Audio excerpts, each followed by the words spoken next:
Let me tell you a little bit about BetOnline. It remains your #1 spot for NBA, MLB, MMA, boxing. It doesn't matter. Every single prop, every single play, every single point, it's all at BetOnline. When it comes to bets, when it comes to props, everything that you need is at your headquarters for sports betting. That's BetOnline. Head to the website right now, use your mobile device, sign up, get a 50% welcome bonus.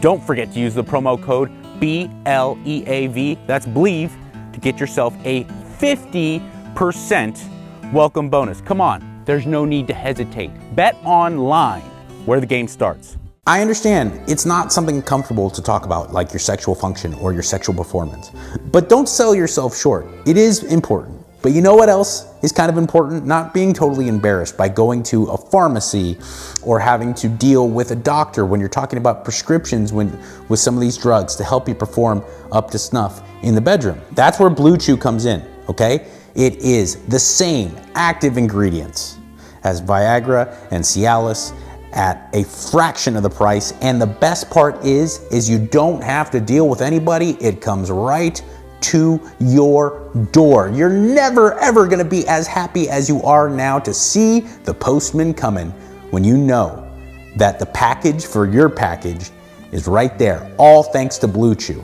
Do yourself a favor, head to bluechew.com, use the promo code LIKES, get your first month for free, and see what I'm talking about, because you deserve to have the best sex of your life. And thank you, Blue Chew, for sponsoring this podcast.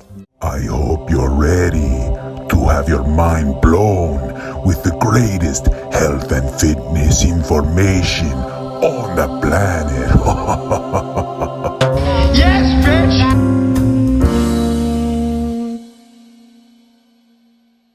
Well, hello there. How's everyone doing? How lovely. You've arrived. It's the Mikey Likes You podcast.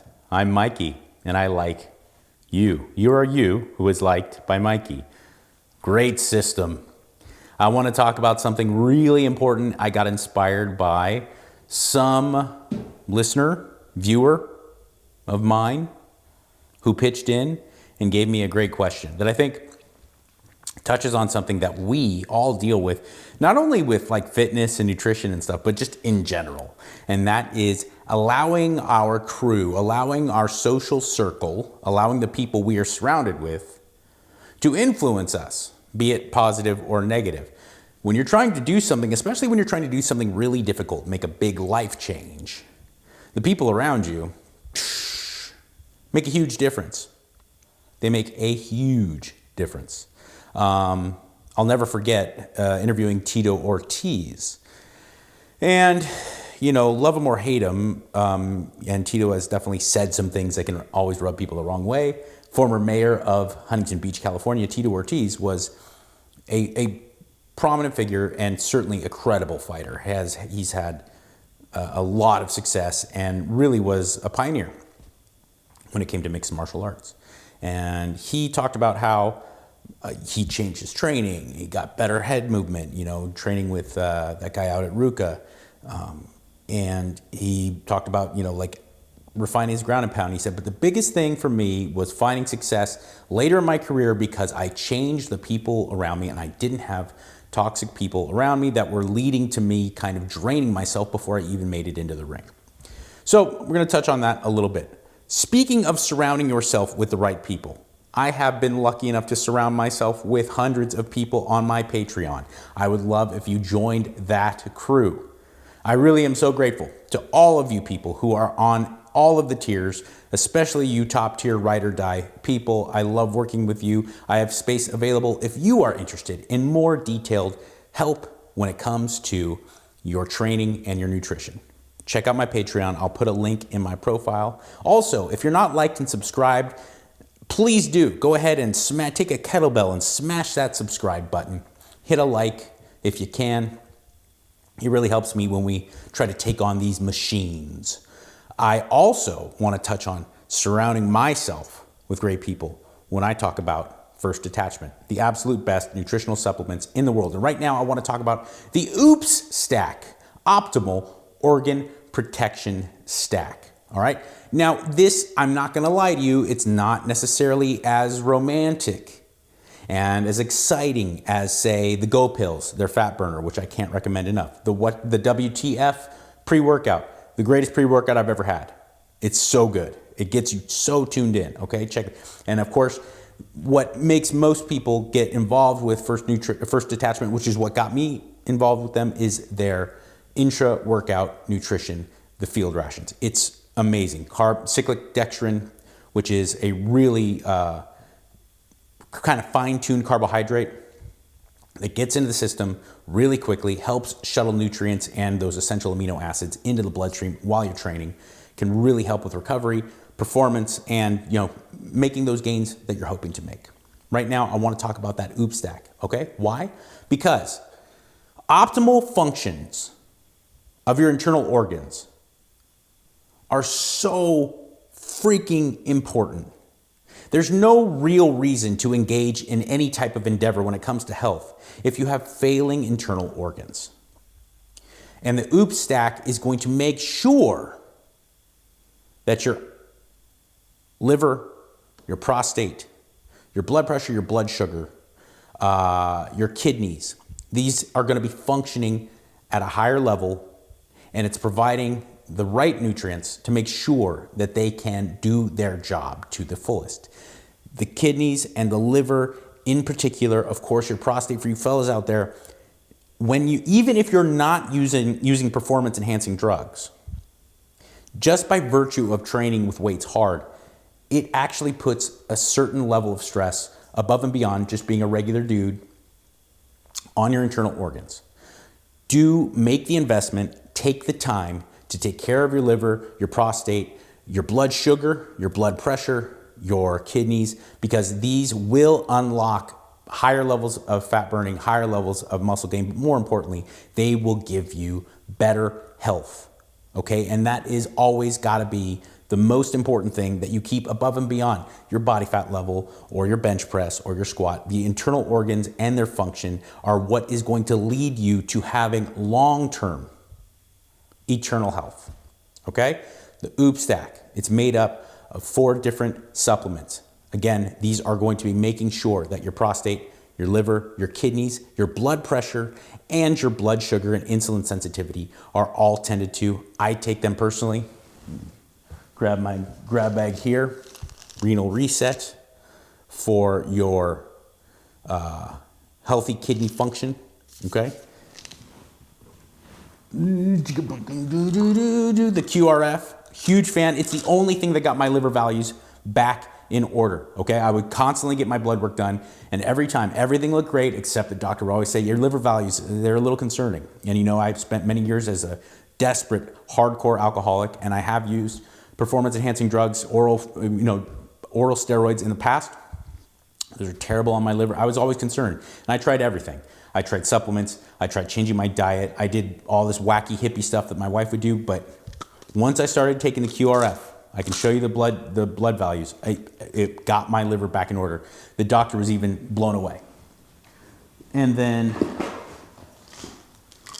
right here, suppressor, okay? For those of you on a low carb diet, it can help keep you functioning metabolically even better, even without the presence of carbs. And those of you who are eating high carb diets, you take that suppressor with your highest carb meal, especially like post-workout, and it's gonna actually help with that insulin response, and it's going to help keep your blood sugar regulated. A lot of really, really proven, like ample and conclusive scientific proof to show that this stuff in there, berberine and cinnamon extract, RALA, they all work really well and they're all very healthy. So the OOP stack, check it out. Again, link in my profile. Make sure to use the code Mike10 to save yourself some money and to let them know that I sent you.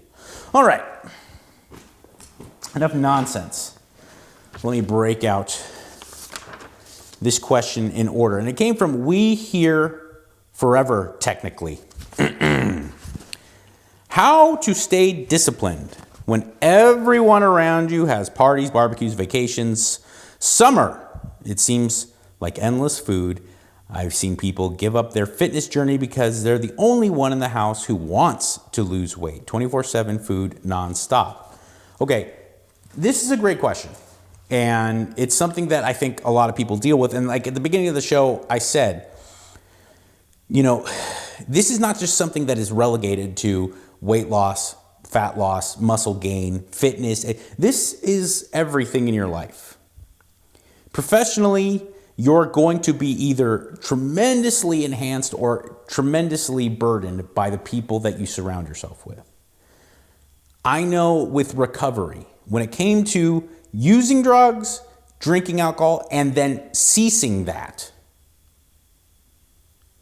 it was vital that I made sure that I curated the people who were around me, and the people that were around me before that I continued to stay around and hang around with, because they genuinely fucking cared about me, they changed their behavior.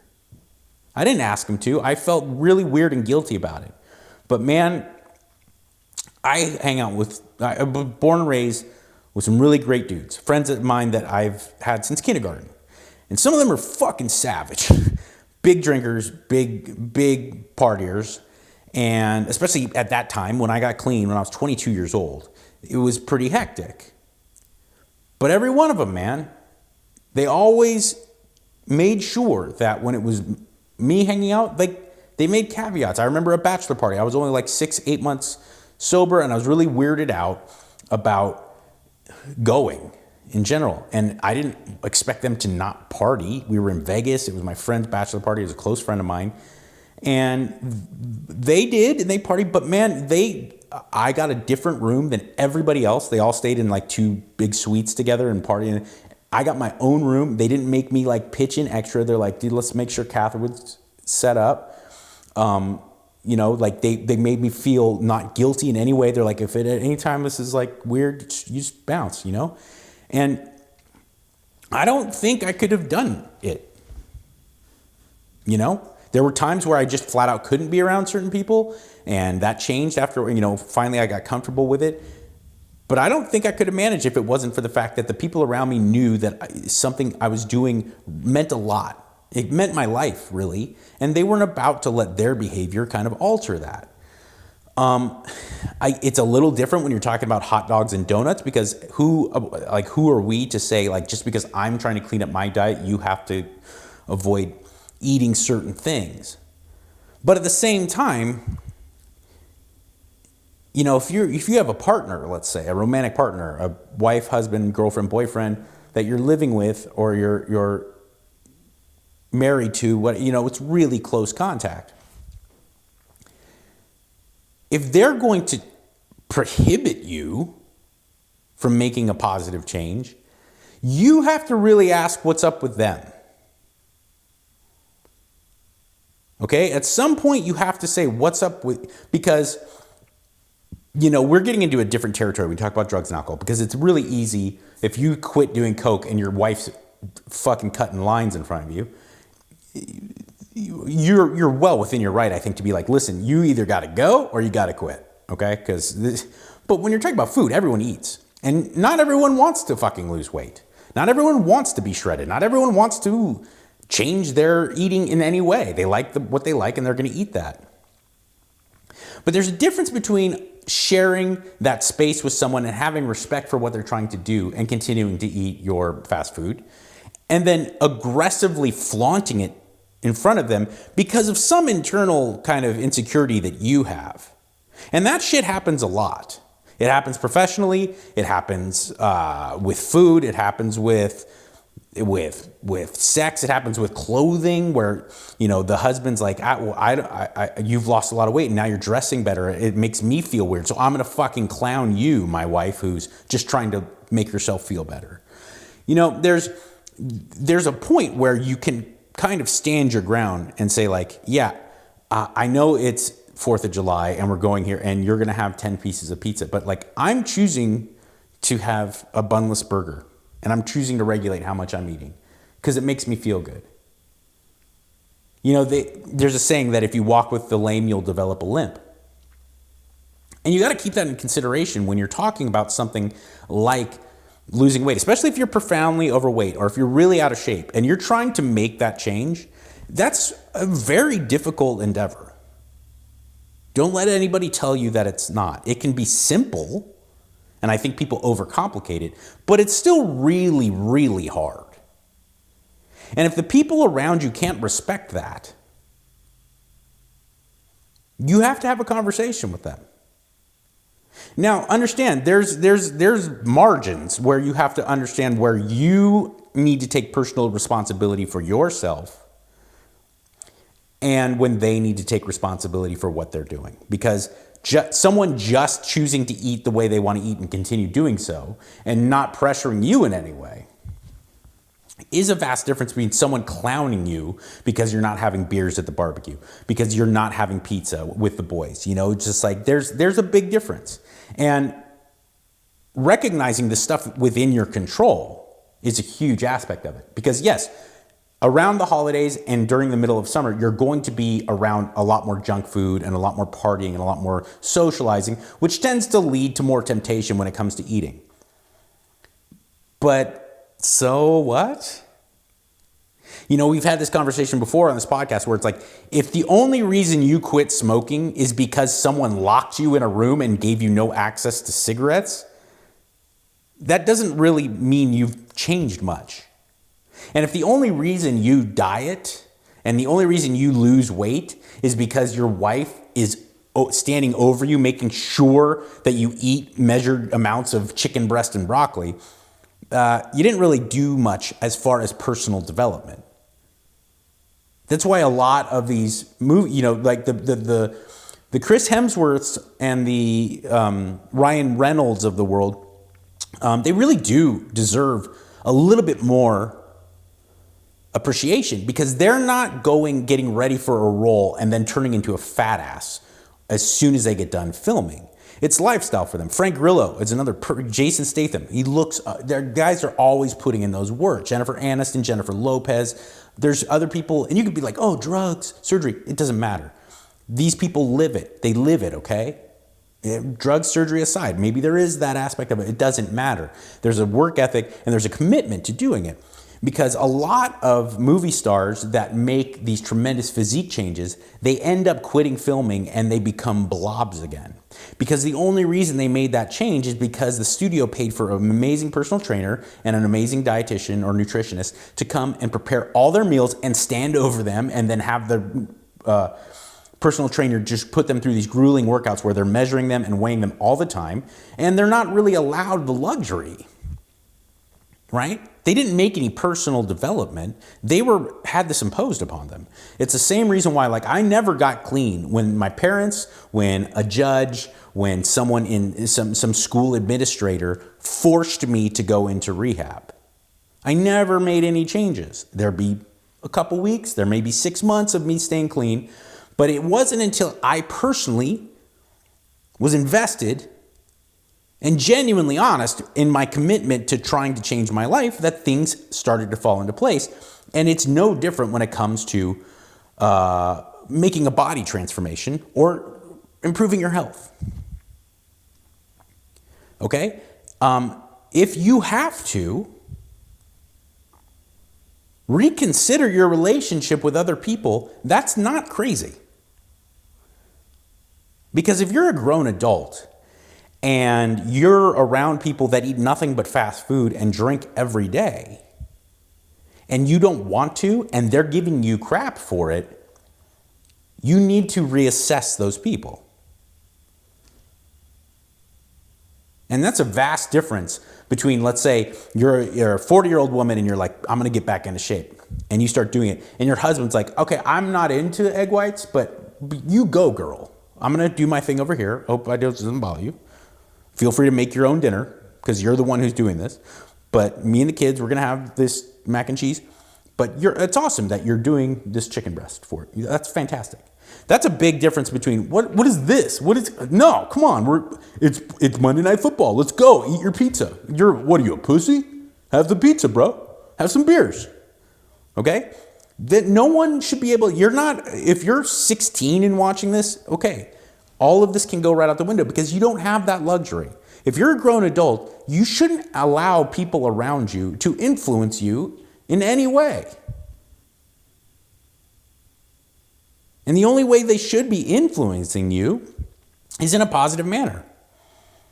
And that's really on you. That's really on you to make sure that you're doing like a thorough inventory of the people that you're surrounding yourself with. Okay? Like my ex-wife, the only reason I bring this up, I'm not talking shit. Here's a perfect example. My ex-wife was one of those people, especially back when we were married. She was really young, in her early 20s. She was one of those people who could eat Taco Bell every day, and she was like a size 0 and beautiful, so she was never really eating alongside me. I had to make myself a separate meal, every single meal of every day of my life, because I couldn't eat what she was eating. But she never like guilted me. She was like, "Oh, this is your choice. You're a big boy. You want to do this? Let's do it. Don't let me." And was it hard at times when she had her friends over and they were like knocking back beers and watching a movie and making brownies? Yeah, sure, it was harder, but it's like, whoa, you understand this is going to be a difficult endeavor. And if the only reason you can adhere to a diet is because you're away from it, you have no access to it, then you're not really doing anything to develop yourself.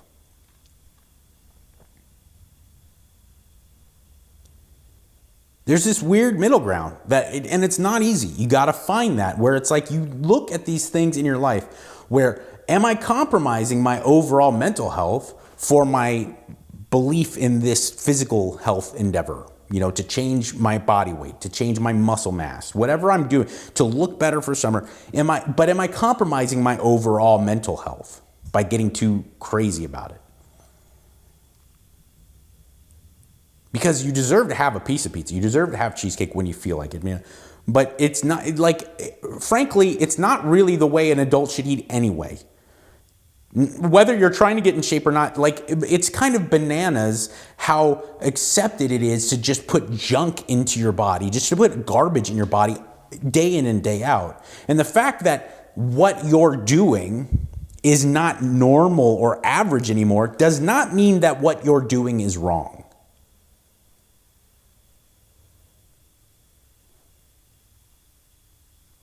I haven't had a drink in 21 years or any kind of inebriating substances. Aspirin and caffeine are the only drugs that go in my body, and nicotine. And I know that that's not normal, but it certainly isn't wrong. And I eat lots of animal protein and fruits. It's like 95% of my diet. You throw in a couple seeds and nuts here and there. You throw in a couple cooked vegetables here and there. And that is it. That's all I eat. I know that that's not normal for an American especially, but doesn't make it wrong. And I know that being this lean or looking the way I look at 44 is certainly not average and it's certainly not normal. But just because it's not what the lion's share of people are doing doesn't mean that it's wrong. In fact, it's a little bit gross that it's become looked that way. It's a little bit gross that being a size 16 for a woman is like, just let's celebrate that. It's a little bit gross that dad bod has actually been transformed in the eyes of many to just be really dangerously unhealthy. Because you're not 25 anymore, man. Oh, this is what a man looks like. No, it is not. No, it is not.